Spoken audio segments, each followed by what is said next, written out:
But the maps that I've looked at show that within just a few weeks, those hot spots don't appear to be remaining, or at least to have subsided enormously. Yes, of course they are subsided, because everything have, even the nuclear explosion, even though the cavity left by the nuclear explosion will retain hot temperature for some time. This time is limited. Of course, eventually it will cool down. Let me just mention for the audience, Dmitry, that anyone who would like to look at the kinds of evidence I'm talking about that, in my opinion, tend to undermine the existence of the massive pools of molten metal, they can go to 911scholars.org and scroll down to my Buenos Aires presentation, which is entitled, Was 9/11 an Inside Job? And after you go through about 40 or 50 of the slides, then you'll discover the evidence I'm talking about, but where Dmitry is offering an alternative interpretation of its significance. So, Dmitry, you don't think that the gross difference in the appearance of the demolition of Building 7, where all the floors are coming down at the same time, and that we have this debris pile that's about 5.5 floors, it implies a different mechanism of destruction than the Twin Towers, where we have each floor remaining stationary until it's blown apart, and when it's all over, there is no stack of debris of any height, even below ground zero, according to Father Frank Morales. That doesn't suggest to you that different mechanisms were involved? No, I'm sure that the mechanism was exactly the same, but the difference was about the height of the buildings. So, because as I explained to you, during the underground nuclear explosions, there will be 3 zones: the damage zone, the crushed zone, and the cavity. So, because of the Twin Towers were too high, they were over 400 meters long, they will not fit in their entirety into the crushed zone alone. So the part of the Twin Towers were represented by crushed zone, and the little part by damaged zone, and also a little part by undamaged zone, which was the very top of the tower, which was the farthest point from the nuclear explosion. That's hence the picture of their collapse. But when it comes to the Building 7, Building 7 was much shorter than that, and its entire length managed to fit into the crushed zone alone. So the Building 7 was pulverized from foundation until the top in its entirety, except the false walls from the ground floor until the 7th floor. That will remain intact because they were not connected to the foundations. The false walls were a feature of an enormous atrium. Is that what we're talking about? An enormous open lobby? Is that the case? Yes, because the Building 7, as I explained, it's how they call it. Its perimeter was the perimeter of the Building 7 was slightly bigger than the foundation of the Building 7.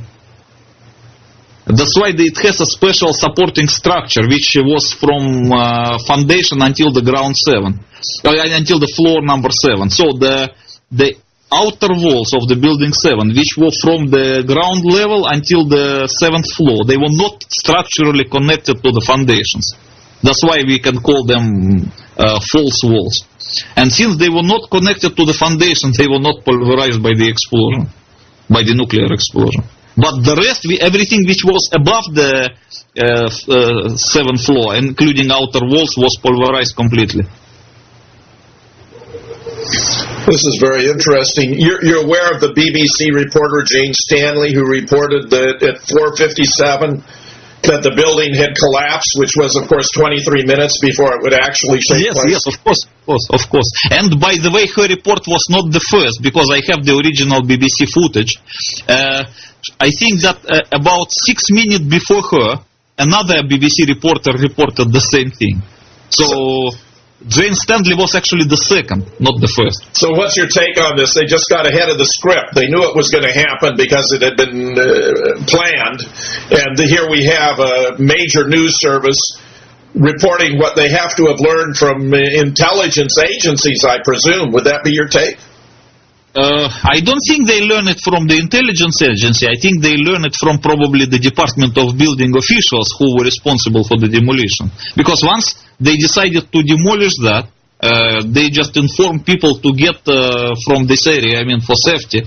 And that's probably the news come from that point. So that destruction had nothing to do with any alleged terrorist attack. That was simply one that was determined by local officials in New York to destroy the building, and it was an opportunistic decision to destroy it for reasons that aren't completely clear. When it comes to the Building 7, as I told you, that I'm not quite sure about the reasons, but I think they just want to hide the evidence. Dimitri, this is a perfect time for us to take our second break. This is Jim Fetzer, your host on The Real Deal, with my very special guest today, Dmitry Khalezov, talking about the destruction of the World Trade Center, including the North and the South Towers and Building 7. We'll be right back. Your host on The Real Deal, with my very special guest today, Dmitry Khalezov, who was a member of a special unit of the Soviet Army that had to do with nuclear weapons and keeping track of nuclear explosions and all that. He's offering a very interesting alternative take on what happened in New York on September 11th, whereas we have been discussing Building 7, in Dmitry's view, was demolished by means of a nuclear device, and where Dmitry is of the opinion that what I take to be the gross observable differences between the destruction of Building 7 and the Twin Towers does not, in his mind, suggest different mechanisms of demolition, even though it does to me rather strongly. And just to recap, those differences include that in the case of Building 7, all the floors are falling at the same time. Yes, at the rate of free fall, about 6.5 seconds. When it's over, you have a stack of debris about 5.5 floors, equal to about 12% of the height, which is characteristic of classic controlled demolitions based on past experience. But in the Twin Towers, we have these buildings that are more than twice as tall at 110 floors. They're also coming down at the rate of free fall. Officially, I think the South Tower is rated at 9 seconds and the North Tower at 11, or approximately 10 seconds apiece. We're going to talk extensively about the Twin Towers now, but where you have each floor remaining stationary, waiting its turn to be blown to kingdom come, in the memorable words of Morgan Reynolds. And when it's all done, there's no stack of debris, and as I've mentioned, Father Frank Morales, who was there at the time, has reported that they were actually destroyed below ground level. Now, Dmitry, going to the North and the South Tower, if the nuclear explosion is in the basement, then why are the buildings, as it were, turning to dust from the top down?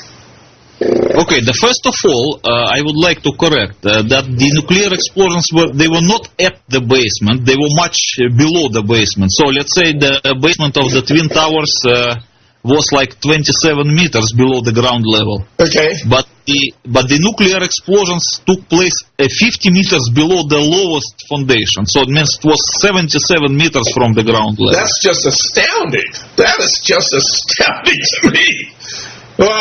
So the very first thing that had to be done in the construction of these buildings was in placing these nuclear devices well below the basements of the buildings.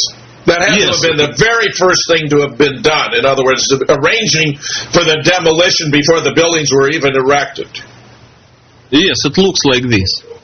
Because I'm not quite sure what they did first. They started the construction, or they put the nuclear charge, but because I was not a witness of that. Sure. But what I know, that the nuclear charges were positioned 50 meters below the lowest underground level of the Twin Tower. Yeah. Means 77 meters from the ground surface. Yes. Now, how could it be the case that the nuclear charges were so deeply even below the sub-basements, and yet the buildings are being converted into millions of cubic yards of very fine dust from the top down?